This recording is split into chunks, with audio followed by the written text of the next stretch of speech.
The 1980s gave us neon lights, synthesizers, and the most provocative sci-fi films ever made, many of which governments around the world tried to bury forever.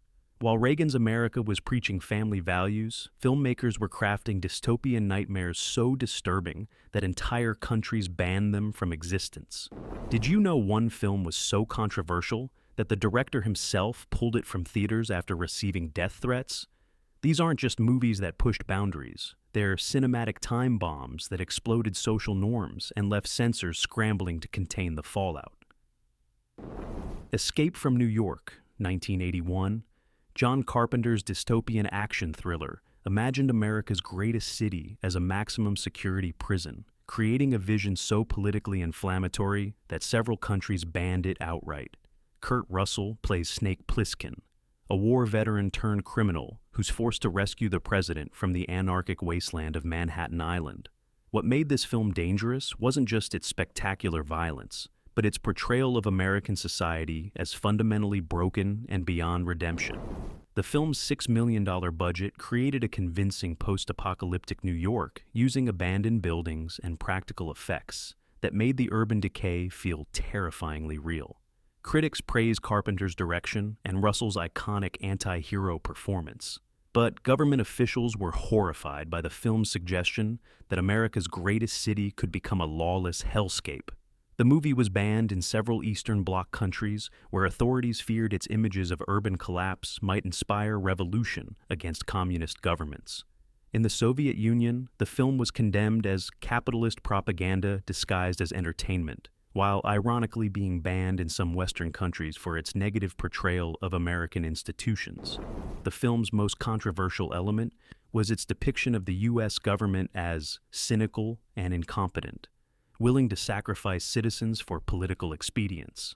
Carpenter's vision of 1997 Manhattan as a bombed-out prison colony seemed impossible in 1981, but its themes of institutional failure and urban decay proved prophetic. Box office was strong at $25.2 million domestic, proving that audiences were hungry for anti-establishment entertainment, even when governments tried to suppress it.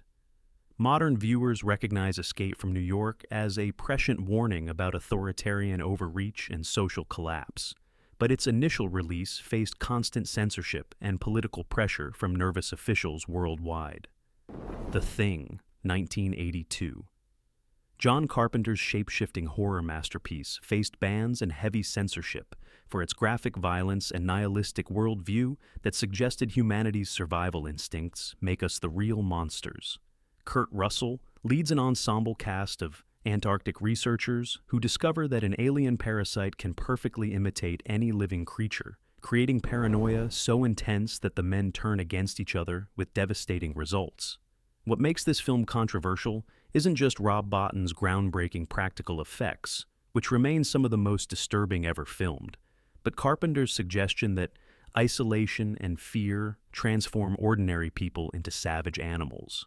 The film's $15 million budget allowed for spectacular creature effects that pushed the boundaries of what audiences could stomach, with scenes of bodily transformation so graphic that theater owners received complaint calls during every screening. Critics were initially divided, with some praising the technical achievements while others condemned the film's relentless bleakness and graphic violence. The film was banned outright in several countries, including parts of Germany where authorities considered the paranoia themes too similar to Cold War anxieties about communist infiltration. British censors heavily cut the film's most graphic sequences, creating multiple versions with varying degrees of violence depending on regional tolerance for horror content. The film's most controversial element was its ending, which suggests that evil has triumphed and humanity's fate remains uncertain. A conclusion that test audiences found so disturbing that Universal considered reshooting it. Box office was disappointing at $19.6 million domestic, partly because audiences in 1982 preferred the optimism of E.T. over Carpenter's cosmic pessimism. The film's reputation grew significantly over the decades, with critics now recognizing it as one of the greatest horror films ever made. Modern audiences appreciate how The Thing's themes of paranoia and social breakdown anticipated everything from AIDS hysteria to social media conspiracy theories. but its initial release has faced constant pressure from censors who found its vision of human nature too disturbing for public consumption. 8. Mad Max 2. The Road Warrior, 1981. George Miller's post-apocalyptic vehicle Mayhem was banned in multiple countries for its graphic violence and anarchic vision of civilization's collapse. Mel Gibson returns as the leather-clad survivor in a wasteland where gasoline is more valuable than human life, creating a world so brutal that several nations considered it too dangerous for public viewing. What makes this film controversial isn't just its spectacular car crashes and explosive action, but its portrayal of environmental collapse leading to total social breakdown. The film's $4 million budget achieved epic scope through creative stunts and practical effects that put real drivers in genuine danger, creating action sequences that remain unmatched 4 decades later. Critics universally praised the film's kinetic energy and Gibson's charismatic performance, but authorities worried about its influence on youth culture during a period of rising unemployment and social unrest. The film was banned in New Zealand for several years due to concerns about its violent content inspiring copycat behavior among motorcycle gangs. Swedish censors heavily cut the film's vehicular violence, removing nearly 10 minutes of footage to make it suitable for their rating system. British authorities initially gave the film an 18 certificate, but later reconsidered due to complaints from police, who linked the film to increases in motorcycle-related crime. The film's most controversial element was its suggestion that modern civilization is just one crisis away from complete collapse into tribal warfare over basic resources. The movie's influence on punk and metal culture was immediate and lasting, with its leather and chrome aesthetic becoming synonymous with post-apocalyptic rebellion. Box office was strong internationally at $36 million worldwide, proving that audiences craved Miller's anarchic vision, despite government attempts to suppress it. The film's depiction of environmental catastrophe leading to resource wars proved remarkably prescient, anticipating decades of climate change, anxiety, and social instability. Modern viewers recognize The Road Warrior as both thrilling entertainment and sobering warning about civilization's fragility. But its initial release that faced constant censorship from authorities who found its vision of social collapse too realistic for comfort. 7. Scanners, 1981. David Cronenberg's telepathic thriller was banned in several countries for its graphic head-exploding violence and disturbing exploration of government mind control experiments. Michael Ironside and Stephen Lack star as psychics whose mental powers can literally make people's skulls burst in fountains of blood and brain matter. What made this film controversial wasn't just its spectacular gore effects, but its paranoid vision of secret government programs creating superhuman weapons through illegal medical experimentation. The film's $4.1 million budget achieved shocking practical effects through innovative techniques that made audiences genuinely believe they were watching real violence rather than movie magic. Critics praised Cronenberg's direction and the film's exploration of corporate conspiracy themes, but censors were horrified by its graphic depictions of psychic violence and medical torture. The film was banned outright in several European countries, where authorities considered its opening head explosion scene too realistic and potentially traumatic for viewers. British censors cut significant portions of the film's violence, including close-ups of exploding heads and scenes of surgical experimentation on unwilling subjects. German authorities refused to release the film theatrically due to concerns about its depiction of medical experimentation, which resonated uncomfortably with Nazi-era history. The film's most controversial element was its suggestion that governments routinely conduct illegal experiments on citizens, using them as test subjects for weapons development. Cronenberg's exploration of corporate control over human evolution struck many viewers as uncomfortably plausible, especially during a decade of increasing pharmaceutical industry influence. Box office was modest at $14.2 million worldwide, but the film gained a massive cult following through home video and cable television broadcasts. The film's influence on body horror cinema is immeasurable, inspiring countless imitators and establishing Cronenberg as the master of biological nightmare scenarios. Modern audiences recognize scanners as a prescient warning about biotechnology and corporate power. But its initial release faced constant pressure from censors who found its violence too realistic and its political implications too dangerous for mainstream consumption. 6. Strange Days, 1995, Chasselet 80s production. While technically released in 1995, Kathryn Bigelow's cyberpunk thriller was conceived and partially developed in the late 80s, creating a virtual reality nightmare so disturbing that several countries refused to screen it. Ralph Fiennes plays a black market dealer in illegal brain recordings that allow users to experience other people's memories and sensations, including rape and murder from both victim and perpetrator perspectives. What makes this film explosive isn't just its graphic violence and sexual content, but its unflinching examination of racial violence and police brutality that proved too inflammatory for many audiences. The film's $42 million budget created cutting-edge virtual reality sequences that blur the line between experience and reality, forcing viewers to confront their own voyeuristic desires. Critics were divided between those who praised its technical innovation and social commentary, and those who condemned it as exploitative and unnecessarily violent. The film was banned in several countries due to its graphic rape sequences and its controversial climax, involving the videotaped murder of a black activist by white police officers. British censors demanded significant cuts to the film's sexual violence, while German authorities refused to certify it for theatrical release without major editing. Australian censors banned the film entirely, considering its combination of sexual violence and racial themes too inflammatory for public viewing. The film's most controversial element was its suggestion that virtual reality technology would inevitably be used for exploitation and abuse rather than entertainment or education. Bigelow's direction forces audiences to question their own complicity in violence by making them experience crimes from multiple perspectives simultaneously.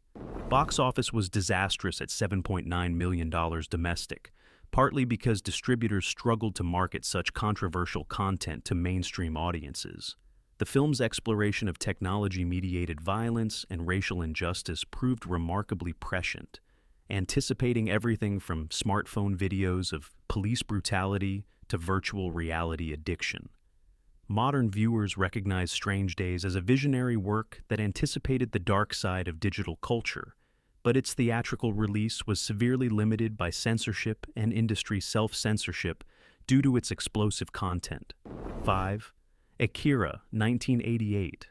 Katsuhiro Otomo's animated dystopia was banned in multiple countries for its graphic violence, political themes, and disturbing imagery that proved animation could be just as controversial as live-action cinema.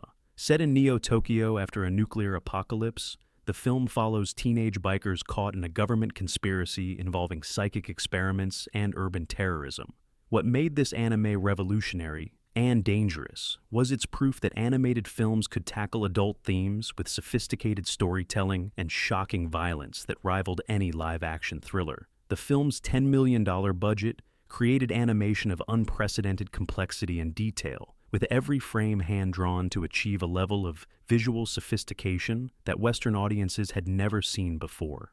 Critics were stunned by the film's technical achievements and narrative complexity, but censors struggled to classify an animated film that contained graphic violence, disturbing body horror, and anti-government themes. The film was banned in several Eastern European countries, where authorities feared its depiction of student rebellion and government conspiracy might inspire real-world political activism. British censors initially refused to certify the film due to its graphic violence and disturbing imagery involving children in danger and body transformation sequences. German authorities demanded significant cuts to the film's political content, removing scenes that depicted government corruption and military oppression of civilians. The film's most controversial element was its suggestion that government scientific experiments inevitably lead to catastrophic consequences that destroy entire cities and kill millions of people. Otomo's vision of youth rebellion against corrupt authority resonated with audiences worldwide, but terrified officials who saw it as potentially inflammatory political propaganda. Box office was limited in many countries due to censorship, but the film gained massive influence through underground distribution and home video circulation. The film's impact on both animation and science fiction cinema cannot be overstated, proving that anime could compete with Hollywood blockbusters in terms of visual spectacle and thematic complexity. Modern audiences recognize Akira as a masterpiece that revolutionized animation and predicted many aspects of contemporary urban dystopia, but its initial release faced constant censorship from authorities who underestimated animation's power to convey dangerous ideas. 4. They Live, 1988. John Carpenter's anti-capitalist alien invasion satire was quietly suppressed by distributors who feared its political message was too inflammatory for Reagan-era audiences. Roddy Piper stars as a homeless drifter who discovers that special sunglasses reveal the ruling class as hideous aliens controlling humanity through subliminal advertising messages commanding people to obey and consume. What makes this film politically explosive isn't its science fiction premise, but its unflinching critique of capitalism and media manipulation that hits uncomfortably close to reality.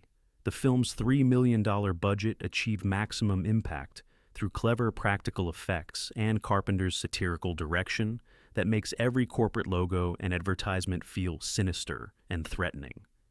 Critics initially dismissed the film as silly B-movie entertainment, missing its sophisticated political commentary about economic inequality and media control. The film received limited theatrical distribution despite strong reviews, with many theater chains refusing to book a movie that explicitly portrayed capitalism as an alien conspiracy to enslave humanity. Studio executives reportedly tried to convince Carpenter to change the aliens from capitalists to cannibals from outer space, fearing the anti-corporate message would alienate audiences and advertisers. International distribution was similarly restricted, with several countries banning the film or demanding cuts to its most explicitly anti-capitalist sequences.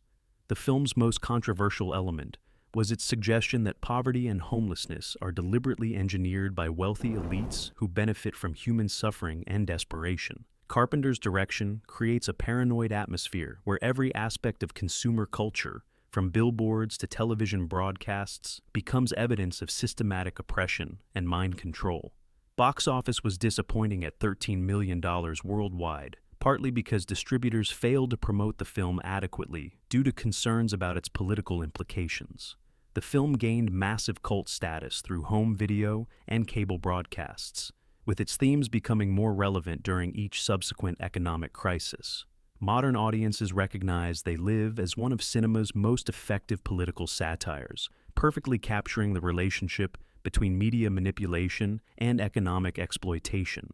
But its theatrical release was severely limited by industry fears about its anti-establishment message. 3. Drrome, 1983. David Cronenberg's media satire about a television signal that causes brain tumors was so disturbing that multiple countries banned it outright, while others demanded extensive cuts to its graphic body horror and sexual violence.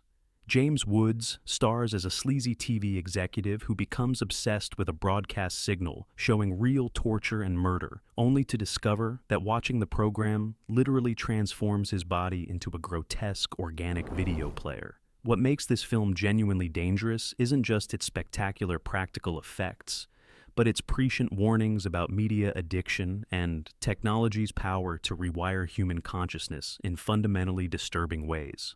The film's $5.9 million budget allowed for groundbreaking makeup effects by Rick Baker that created some of cinema's most disturbing imagery, including a man's torso developing a vaginal opening that can receive videotapes. Critics were divided between those who recognized its brilliance and those who condemned it as pretentious exploitation, but censors universally found its content too disturbing for public consumption.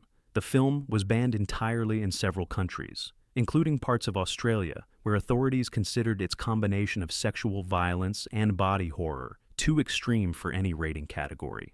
British censors demanded significant cuts to the film's most graphic sequences, removing close-ups of bodily transformation and scenes linking sexual arousal with violence and technology. German authorities initially refused to release the film theatrically, considering its exploration of media-induced psychosis too dangerous during a period of concern about television's social influence. The film's most controversial element was its suggestion that consuming violent media literally transforms viewers into violent sociopaths, making censors afraid that the film itself might prove its own thesis. Cronenberg's direction creates a hallucinatory experience that blurs the line between reality and media-induced fantasy, forcing audiences to question their own relationship with violent entertainment. Box office was disastrous at $2.1 million domestic, partly because Universal Pictures struggled to market such controversial content to mainstream audiences. The film's exploration of media addiction and technological body horror proved remarkably prescient, anticipating everything from internet addiction to virtual reality's psychological effects. Modern viewers recognize Videodrome as a visionary masterpiece that predicted the dark side of digital culture decades before smartphones and social media. But its theatrical release was severely limited by censorship and industry fears about its disturbing implications. 2. A Clockwork Orange, 1971/80s revival. While Stanley Kubrick's dystopian masterpiece was made in 1971, it gained its most controversial reputation during 80s revival screenings, when the director himself banned it from British theaters after receiving death threats. Malcolm McDowell stars as Alex DeLarge, a charismatic sociopath who leads a gang of droogs committing ultra-violent crimes before being subjected to experimental psychological conditioning. What makes this film eternally controversial isn't just its graphic depictions of rape and violence, but its complex moral questions about free will, punishment, and society's right to control individual behavior through technological means. The film's innovative cinematography and Beethoven-heavy soundtrack create a disturbing beauty that makes violence aesthetically appealing, forcing audiences to confront their own capacity for enjoying brutality. Critics recognized the film's brilliance immediately, but public reaction was explosive, with many viewers finding its combination of classical music and savage violence deeply disturbing and morally reprehensible. The film was banned in multiple countries throughout the 1980s, with authorities citing concerns about copycat violence and the film's potential influence on youth culture. After several highly publicized crimes were linked to the film, Kubrick himself requested that Warner Brothers remove it from British distribution, creating a ban that lasted until after his death in 1999. The film was also banned or heavily censored in South Africa, Singapore, Malaysia, Spain, Brazil, and parts of Canada, with each country citing different moral or political objections to its content. The film's most controversial element was its suggestion that forced rehabilitation might be worse than allowing criminals to choose evil freely, a theme that resonated uncomfortably during debates about prison reform and mental health treatment. Kubrick's direction creates a satirical vision of future society that seems simultaneously absurd and terrifyingly plausible, making viewers question whether civilization is advancing or declining morally. The film's influence on fashion, music, and popular culture was immediate and lasting, despite its limited availability in many countries throughout the 1980s. Modern audiences recognize A Clockwork Orange as one of cinema's greatest achievements, but its reputation as dangerous and potentially harmful content persisted throughout the decade when revival screenings faced constant protests and censorship attempts. 1. Brazil, 1985. Terry Gilliam's dystopian bureaucratic nightmare was so politically inflammatory that Universal Pictures tried to bury it completely, leading to one of Hollywood's most famous battles between director and studio over creative control. Jonathan Pryce stars as a low-level government clerk in a totalitarian future where administrative incompetence leads to terrorism, torture, and the complete breakdown of human dignity in the name of efficiency and security. What makes this film the most dangerous sci-fi movie of the decade isn't its visual spectacle, but its devastating satire of government bureaucracy and corporate power that studio executives found too politically threatening for mainstream release. The film's $15 million budget created a fully realized dystopian world that feels both fantastical and uncomfortably familiar, with every detail designed to illustrate how ordinary bureaucrats become complicit in systematic oppression and state-sponsored violence. Critics universally praise Gilliam's direction and the film's technical achievements, but Universal executives were horrified by its political implications and tried to re-edit it into a more commercially acceptable love story. Gilliam fought a public battle with the studio for over a year, eventually forcing them to release his director's cut after critics voted it the best film of 1985 based on bootleg screenings. The film was banned or heavily censored in multiple countries, where authorities recognized its pointed criticism of authoritarian government and corporate control over individual freedom. Several Eastern Bloc countries refused to allow the film's distribution, while some Western nations demanded cuts to its scenes depicting government torture and bureaucratic incompetence. The film's most controversial element was its suggestion that modern democratic governments are only superficially different from totalitarian regimes, using bureaucracy and technological surveillance to control citizens just as effectively as overt oppression.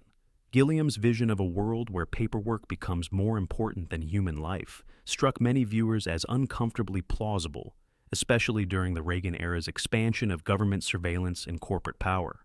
Box office was limited at $9.9 million domestic, partly because Universal's half-hearted promotion reflected their discomfort with the film's political message. The film's influence on science fiction cinema and political commentary is immeasurable, inspiring countless imitators and establishing Gilliam as a visionary voice of anti-authoritarian cinema.